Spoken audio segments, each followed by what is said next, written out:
Vadodara Navapur police દ્વારા અપહરણ, POCSO અને એટ્રોસિટીના આરોપીને ઉત્તર પ્રદેશથી પકડી પાડવામાં આવ્યો।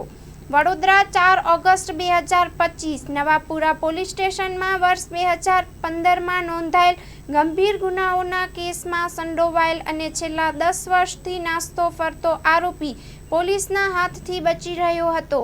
તંત્રના સૂચન અને માર્ગદર્શન હેઠળ પોલીસે વિશેષ ટીમ બનાવીને આરોપીને ઉત્તર પ્રદેશના ઉન્નાવ જિલ્લાના ફતેપુર 84 ગામેથી ઝડપી પાડ્યો છે।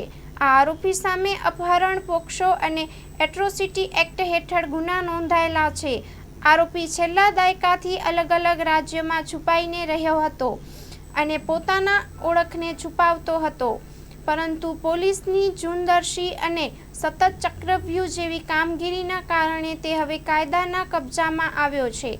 પોલીસની ટીમે કુશળતાપૂર્વક તપાસ કરી સ્થાનિક સ્તરે માહિતી મેળવી અને તકેદારીપૂર્વક કાર્યવાહી કરી હતી। આરોપીની ધરપકડ કર્યા બાદ આગળની કાયદેસરની કાર્યવાહી હાથ ધરવામાં આવશે।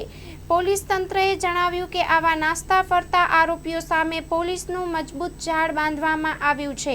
ભવિષ્યમાં પણ આવા કેસોમાં કડક કાર્યવાહી યથાવત રહેશે। Story report by Nikhil Gayke, Vadodara.